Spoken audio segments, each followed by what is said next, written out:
we have got a big announcement here. We've got a big one. Smite 2 is officially going 24/7. We've got the exact date. We've got the exact timeline. We are going to watch a quick video here from Hi-Rez, and then we're going to go over the Smite 2 kind of patch notes, schedule, all that good stuff. But the countdown has begun for our last days playing Smite. Hey Smite fans, I'm excited to let you know that on August 27th, Smite 2 will enter 24/7 closed alpha. This is the next step of our alpha process. And as you've noticed, it's about a month later than the date that we had listed on storefronts previously. We wanted to take this extra time to address your feedback. Please take a look at smite2.com for a full blog going into each of these points of feedback we heard and how we've already addressed them for the next alpha weekend and how we're going to address them even more going forward. This is just the next step in the process. We're going to keep growing from here. We're going to have a 24/7 beta later this year. We're going to go into free to play, hopefully 2025. But the most important part of this process is that we're building. Ooh. Whoa. What's that? This year, we're going to go into free to play, hopefully 2025. Hopefully 2025? Hopefully? Does that mean... I hope what they mean by that is, like, if they could get it free to play in 2024, that's preferential, right? But definitely in 2025, and not in the way of hopefully in 2025 and not until 2026. I think that's what he means. The most important part of this process is that we're building the game alongside you. We want your feedback. That's why we're going into this 24/7 phase. We want to see how you feel about some new systems that we're introducing, like ranked, like God progression. And we want to see how that feels when you're playing it for more than just a day or two at a time. Because we want to make Smite 2 a game that you can play for thousands of hours, just like Smite 1 was. Thank you so much for taking the time to watch this. Please check out the blog on smite2.com, and we'll see you on the battleground of the gods. Okay. So that's kind of their little video on the release date. But now, more importantly, we're going to go check out the blog. If I go over to here, perfect. Look at that. What a pro. What a pro. Okay. So Smite 2 was going 24/7 closed alpha. So the servers are going to be up 24/7. The math is from today, June 25th. There are 63 days left of Smite before Smite 2. So starting in 63 days, we will be switching over to do a full Smite 2 stream. So we've only got 60 freaking 2 days left because 63 days and it comes out. All right, let's look at this post. Let's make this text a little bigger, shall we, for the people in the back. Smite 2's 24/7 alpha will start on August 27th. The soft target for the alpha was late July, but we needed the extra time to address the community feedback. We talked about this consistently on stream. They were never going to make that July date. I've been saying for about 3 months now that it was going to be the end of August, and as it turns out, it is going to be the end of August. You provided a ton of great feedback, and the team has been hard at work interpreting and integrating this. You should start to notice many improvements in the next alpha weekend. See a lot more in the coming alphas in July and August. The game will still be in an alpha state, as will the patch notes. But we need to start 24/7 testing, what's up, Sniper, so we can more thoroughly test and iterate on systems such as player progression and ranked. 24 testing is also necessary so we can identify and address any issues that arise from long-term play, aka if we have the servers up for a month straight, do they catch on fire and do the hamsters get tired? We still expect a 24/7 closed beta later in 2024 and a full free-to-play open beta sometime in 2025. Yeah. I mean, I see no reason why they can't hit this date. Their goal for free-to-play was 50 gods, and if they're going to be releasing 3 to 4 gods a month, we've got 5 more months. I mean, they'll be there. I mean, it probably won't be in January, but end of Q1 2025 still seems like a super reasonable goal for free-to-play for Smite, so I see no reason why they wouldn't hit that goal. A key difference between the closed alpha and beta is that keys will be given out more generously for the closed beta. So if you don't want to pay to play Smite 2, then you have a better chance of getting a key during the beta phase. If you want a guaranteed chance to play, buy the game through our Nexus store. The cheapest pack is, I think, $30. And you get all of the gods and you get all of the stuff. And if you're going to play Smite for the next 10 years, there's literally no reason not to buy it. If you've played Smite once or twice a month over the last year, then you probably don't need to buy it. This is just the next step of Smite 2's iterative community-driven development process. Okay.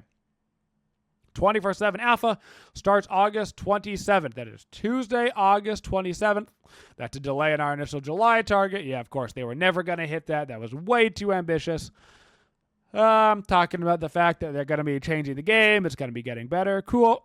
Smite 2 Alpha isn't for marketing. It's for getting your feedback. Your feedback is crucial. Though we appreciate the people who say, stop complaining, it's an alpha. We want you to complain when something doesn't feel right. Cool. Well, I think there's valid complaints and not valid complaints. Valid complaint, my game is lagging and is terribly optimized. Not valid complaint, why isn't my favorite god in the game yet? It'll come, Junior. It'll come. Fafnir's on the back burner. He'll get there eventually, I promise. It's okay. You can get your 1 gold at a time. Don't assume we know an issue just because it may be specific to your setup or style of play. Yeah, tell them, fill out those forms. Those alpha forms and crap, fill them. They read them because they can fix bugs better that way.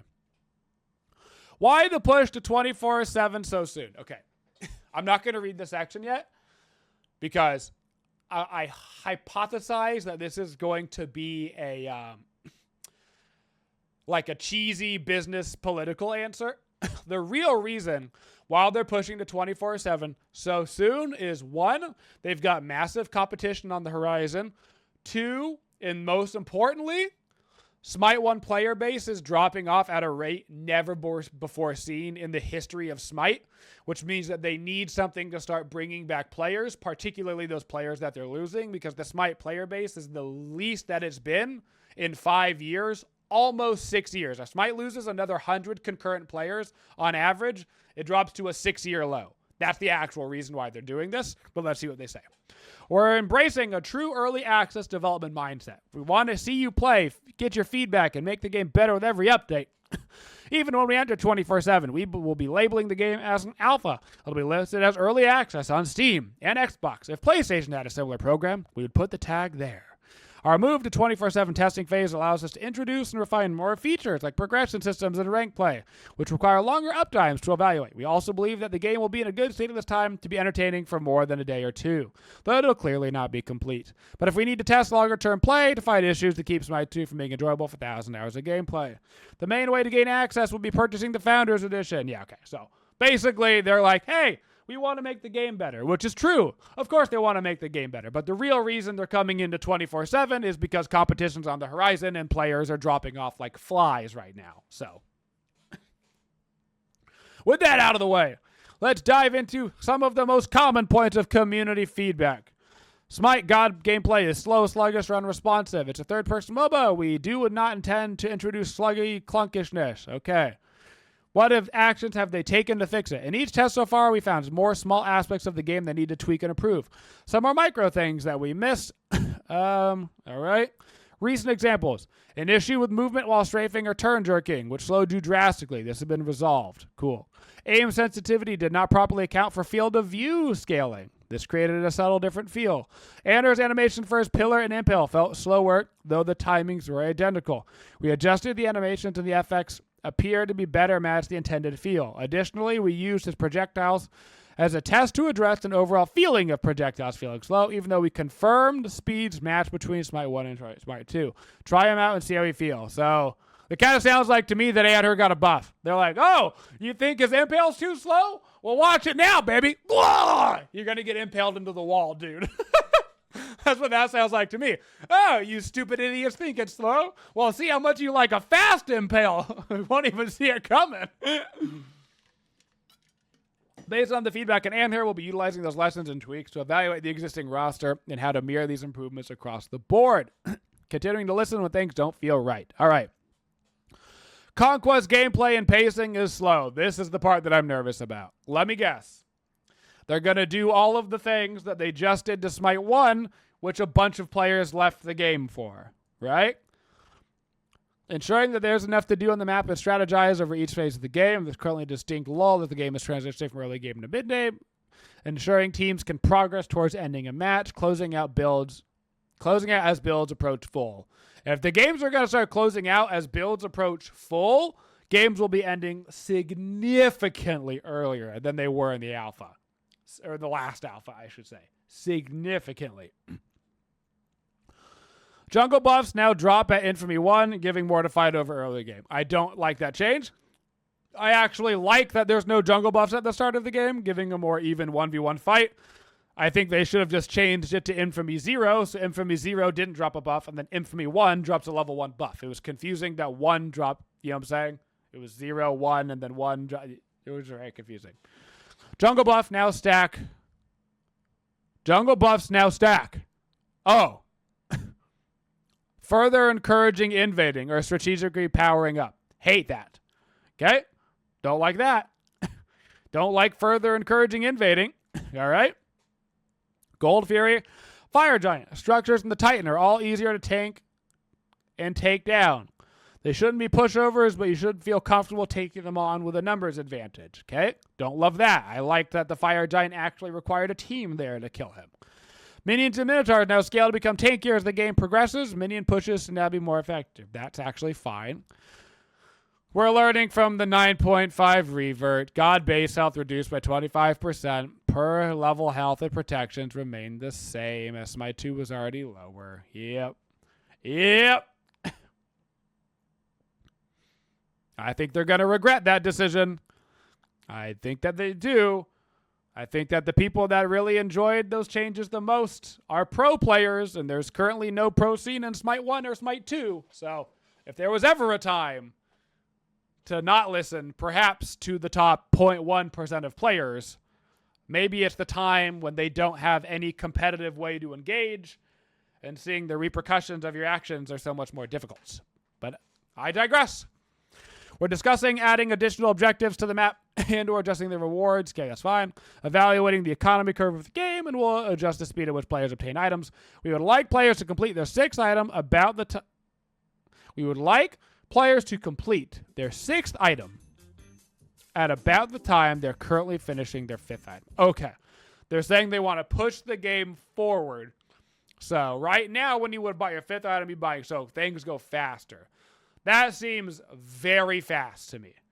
Thank you, Death. That seems very fast. I enjoyed Smite 2 matches taking a little bit longer. I don't think they need to take 55 minutes, but my games were taking 35 minutes, which I feel like is actually a good length of a Conquest game. Sometimes like 45 minutes, but I've got a feeling we're going to be pushing into the sub 25-minute territory, which I do not think is healthy for a MOBA. I'll die on this hill. I don't care how unpopular it is.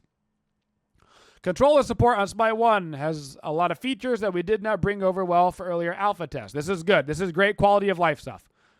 Smite requires console to live, so let's see what they're doing. Aiming on console, restricted or otherwise, has specific curves that define how quickly or slowing aiming accelerates. These were off in the first alphas. They have now been mapped to match directly with Smite 1. That should help out console players. This will improve the feel of restricted camera pitch on keyboard and mouse. We adjusted how characters feel to turn and strafe, which had a much larger impact on console due to the rate and smoothness of turning on console. Cool. We adjusted scaling on the ground targeter so it maintains a relative size, as it did in Smite 1, making it easier to use. Cool. Next steps. We need to do a major pass on dead zones, all right? We need to expose more of these options to players. Cool. Seems like a good improvement for console. Seems like a good direction for console. Good. Game has got to be fun to play on console. It's got to be smooth to play on console because the majority of players play on console. It will be interesting, actually, to see if the majority of players in Smite 2 play on console, because you won't be able to play on anything but like current gen consoles. It'll actually be interesting to see if the console player base drops off drastically. TBD. The new active system is unfriendly to console key bindings. it's actually not that unfriendly to console key bindings, but I'm curious to see what they say, just because technically they removed the amount of buttons in the game, which means that your first 2 actives are no different than playing Smite 1 because it's the same amount of buttons. So it's actually not until you get a 3rd active that you have an additional button, which means theoretically you could have the exact same key bindings that you have in Smite 1. In theory. So we have tried to balance active and passive items so that active items are not required. One of our goals with this system is that players can opt into the number of buttons that they want, and players can play with fewer buttons in Smite 1 and not be at a disadvantage. We continue to adjust default key bindings and test new bindings to see what good players feels with good players and what does not. As long as you can pick your key bindings, I don't see an issue. If you can't pick your key bindings, then that's an issue. Smite 2 already has features for fully remappable keybinds. Cool. If it's got fully remappable keybinds, then that is that. You know? You can make your keybinds perfect, and you've technically got less buttons to press than in Smite 1, unless you're buying more than 2 active items. So, while remappable bindings are great, we need to find defaults that feel good to the majority of players. We need to adjust the input for ranking skills, which would free those easy-to-execute bindings for actives. I don't even know what that means. Limiting actives in some form, finding 3 to 4 good bindings is much easier than 6 and would provide a good amount of flexibility. Yes. Realistically, if you're not playing support, you're not buying more than 2 active items. If you're support, you might end up with 4 tops. So if you can have 4 comfortable buttons, then you're super Gucci. If you can have 3 super comfortable buttons, then you're comfortable for most roles. I think people will get used to that in time. I think the more people play Smite 2, the more they'll get used to that. You know? The new active system is difficult to use, is uninteresting, or isn't a clear improvement. I mean, I highly disagree with that statement. We believe the new active system will benefit both high-level and casual players. I concur. In fact, that's not even debatable, actually. High-level players able to use active items at the right moment. Yep, of course. New players can opt out of it. Of course they can. Players can slowly ramp up complexity, adding more items. 100% agree. 100%. We think the core issue is more perception-based. Players think they need to build a lot of active items or that we intend them to. We think this is similar to player perception around difficult-to-play gods. For example, a god like Janus may work well at SPL, but has a low win rate at all levels. We expect that builds that include a large number of active items will be similar. Strong in the hands of top 1%, but lower win rates because they require stronger execution. I concur. Once the meta resolves itself, we expect most people to build 1 to 2 active items. Yep, that is how the game has mostly been playing on the alphas anyway. So our current active item balance needs to be improved in user experience. Okay, we need to better balance actives around unique timings and situations. Currently, too many are just combat bonus that you want to mash at the same time. Sure, that's a good idea. We need to create more unique active effects that push the system to feel more different from Smite 1 relics. Sure, totally into it. Need to continue to improve the console controls as noted above. Cool. No complaints with any of that. Those are all good directions for Smite 2. All good directions. The new item shot is difficult to navigate and find what to buy. Current item store is the most complicated view that we have planned for the store. We prioritized this in early development as we believed it was the format that hyper-veteran players would be most likely to use. We understand that this view is not a great first impression for new players. Actions taken. Roll tabs have been added for each god. There are now subcategories to ease navigation. We've added consumables to roll tabs, so you can buy a complete build within one tab. We have a number of improvements to controller item shop navigation in terms of input and clarity. We have added support for 3 separate views for the item store, including views that are more similar to the existing Smite 1 PC and console players. Cool beans. We have many minor improvements planned for navigation and flow of the current store. We intend to build a guided store system, which will present players with a few recommended items for each item slot. Sounds good to me. No problems with any of that. The store on PC is totally fine to use. The only people I heard complaining about it was console, and to be fair, people still complain about the Smite 1 console store. So I think that people are probably going to complain about it forever, and we just have to continually make it as good as it can be. But I think the nature of a MOBA is that it's harder to navigate a store on MOBA in a controller than it is on PC, and it's probably just always going to be that way, you know? Doesn't mean it can't be improved, but a mouse is just a superior clicky target. You know, it's just going to be easier. So keep improving it.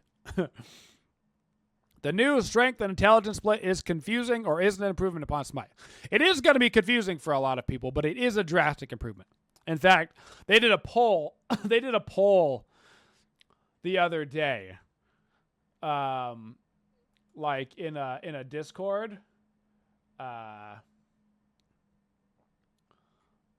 was basically like, hey, to like content creators and stuff, and it was like, should we look at a different system, or like, should we look at gods only having one damage type, or should we keep the system the way that it is right now and just try to make it more clear to people? And it was like an overwhelming majority that was like, just make the system more clear to people. It is better than the old system. Like, overwhelming majority was like, yo, do not get rid of these systems. They're good. People just need to get used to them and make it clearer how it works.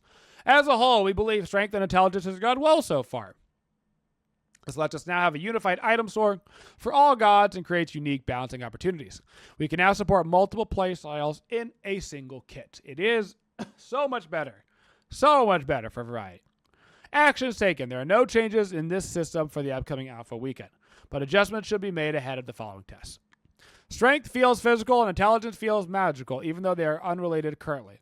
It's learnable but not intuitive. Strength should mean I get physically stronger, right? We're looking at renaming strength and intelligence to more clearly denote them as a scaling stat with words that are less coupled to physical and magical. Okay, that's fine, actually. Could help make it easier to understand. It's currently not easy to understand what type of damage is done, either by your own abilities or by the enemy. We want to improve tooltip legibility, making it easier to see damage types as a distinct element from scaling. Currently, they share coloration regardless of damage type. Cool. That would make it easier. We're discussing making gods deal only one type of damage. Okay. I hope that they don't do this. They put a poll in the Discord and everybody said, do not do it. Don't do it. So all of the content creators and essentially like people were like, yo, do not do this. So hopefully they don't do that. Hopefully they don't do that. I think that would be a drastic mistake for the long-term fun of the game, because people having mixed damage types really allows you to flex different builds and stuff, and you take away a giant build variety if you do that. People can learn to read tooltips. You know what I'm saying? If you make it easier to understand, if you take away kind of language that people think means one thing, you can make it clearer, you can make it better without lowering the skill ceiling of the game, without taking away variety in the game. And if people don't read the tooltip, that's their problem. The first thing you should always do in Smite is read a god's tooltip. If you're not doing that, that's your fault. We hear feedback that some players want most gods to have multiple scaling factors. However, we don't want every god to be forced into this system. We see it as a tool. That is totally fine. You don't need to. It's just a tool that you can utilize. Neath gaining true flexibility as a caster is an example of where this system shines best and doesn't feel forced.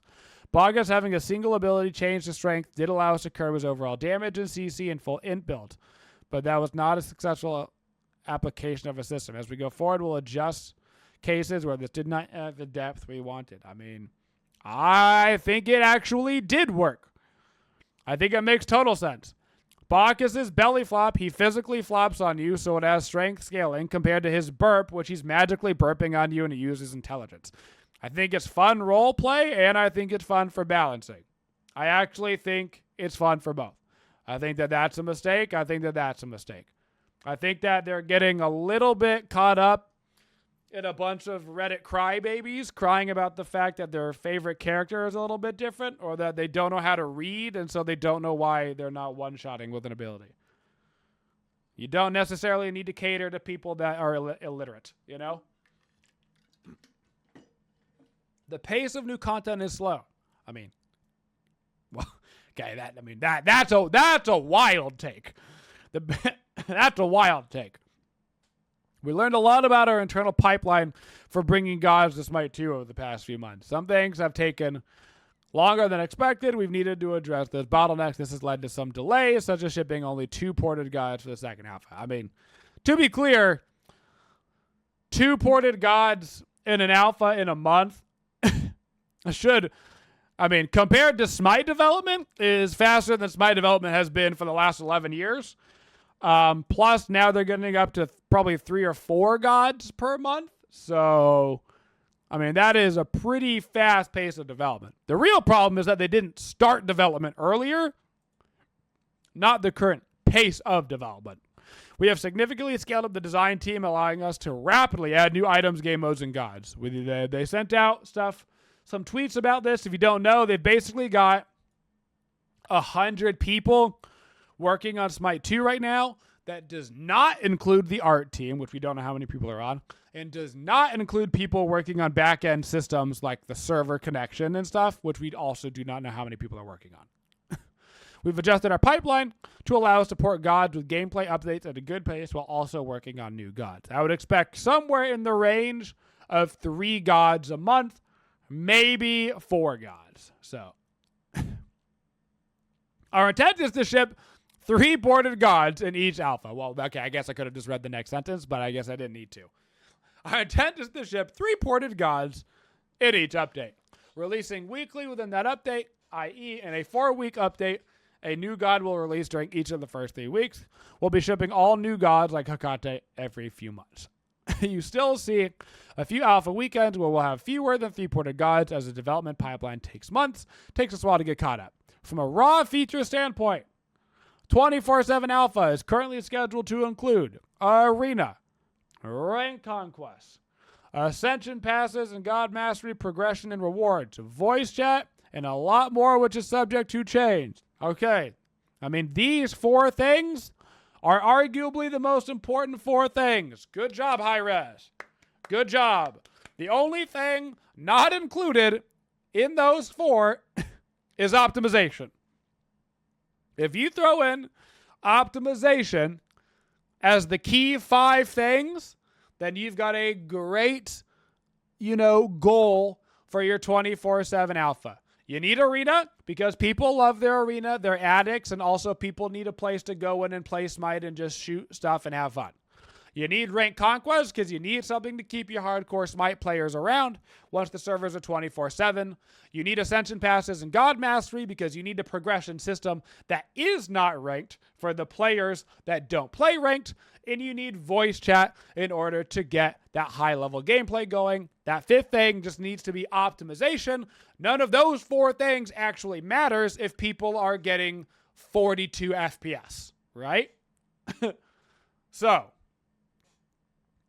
though that's a great timeline. Great focus. I like where you're going. Very good. That would mean there'd be 3 queues. Casual Conquest, Rank Conquest, and Arena. 3 queues is as many queues as you need. That's as many queues as you need for this stage of the game. Do not put in any other game modes at that point. It's a paid 24/7 alpha for most people. Let's be realistic.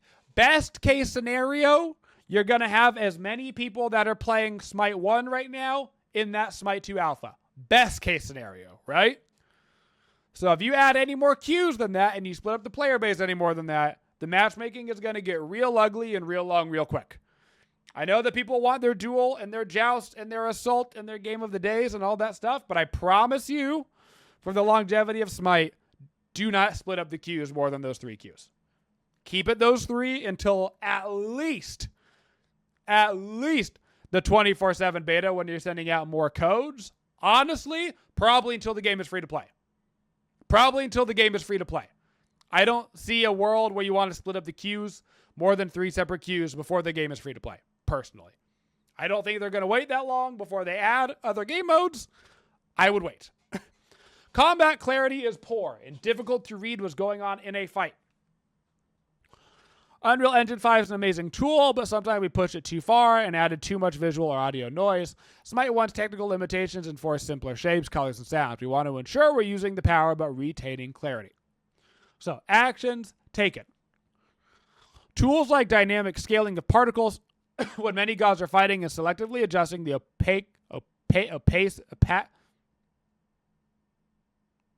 I went to school.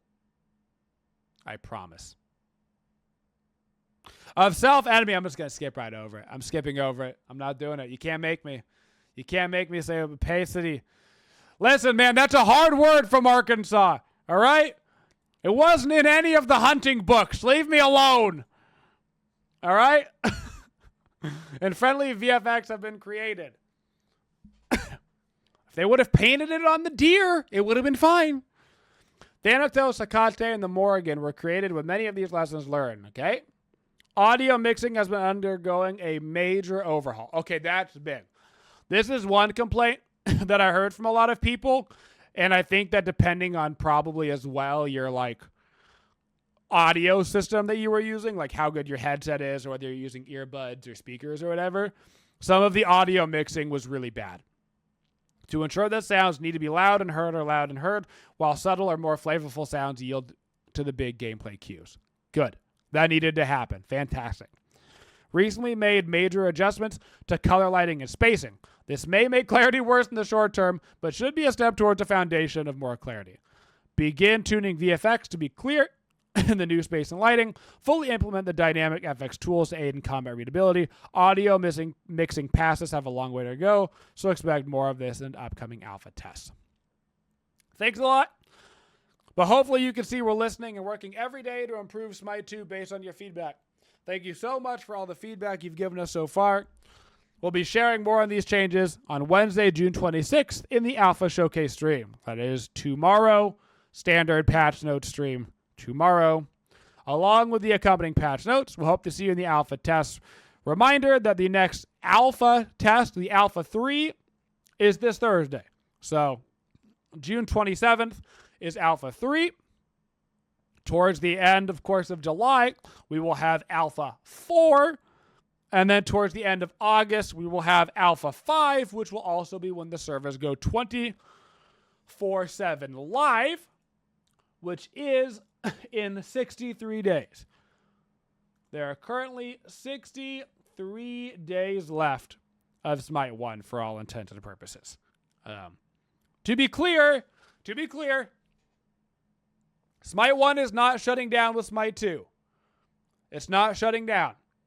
In fact, Smite 1 servers will probably stay up for basically forever because Hi-Res doesn't really shut down game servers anymore because of, all that stuff that we don't talk about in the past. They basically never shut down game servers. So if you really hate Smite 2, you do not have to go play it in 63 days. You can continue to play Smite 1. Here is my biggest concern.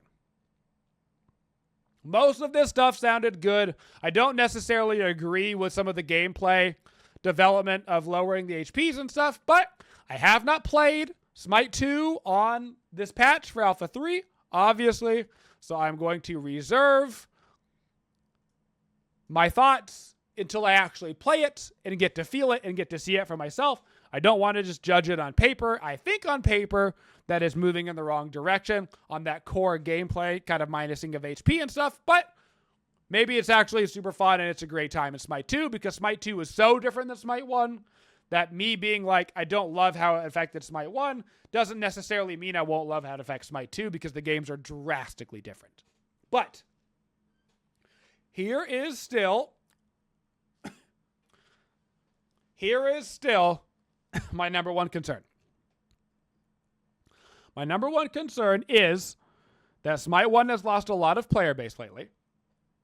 Objectively, this isn't like a gloom and doom. It's just Smite has lost a lot of players this year in particular. And the bleeding hasn't stopped, right?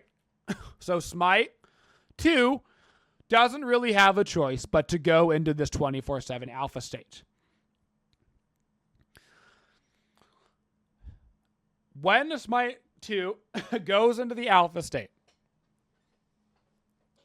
unless it draws over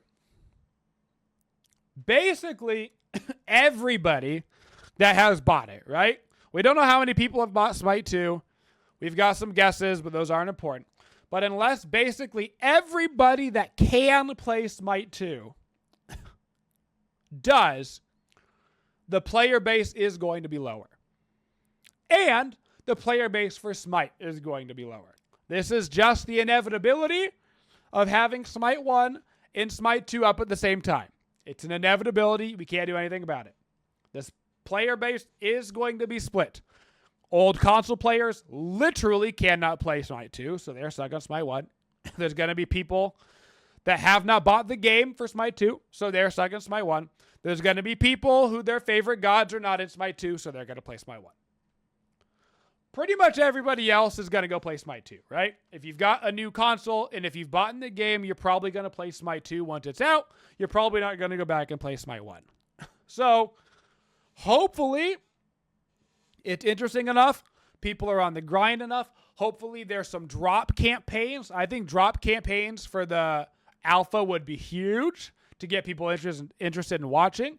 Maybe there's some alpha key or beta key possibilities through watching streamers, right? Get people interested, get people to get keys, to get people to be able to play, all that kind of stuff. Could be really good ideas.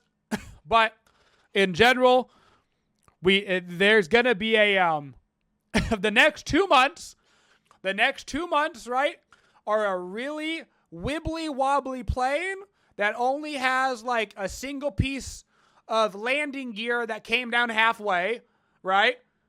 And Hi-Rez has to stick the landing. It's tough. It's tough. It's going to be hard. It can be done. But they're going to have to, the next 2 months are going to be the grind for Hi-Rez employees. I do not envy them. They're going to, those poor employees are going to be worked to the bone because everything is riding on this. Everything is riding on this.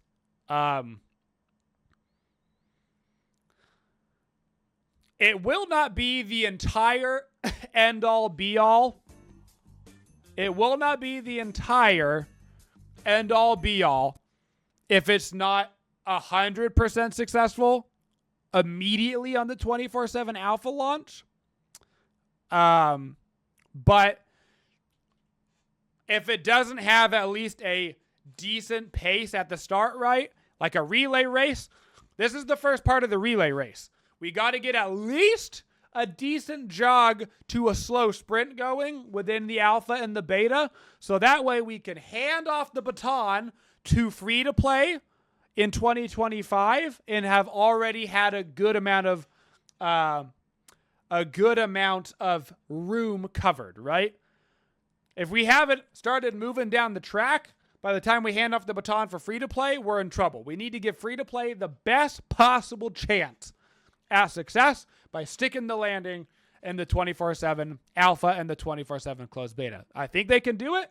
I think it can be done. I think it's going to be a bumpy ride, but 63 days until Smite 2 24/7, which means in 62 days, I will play my last game of Smite.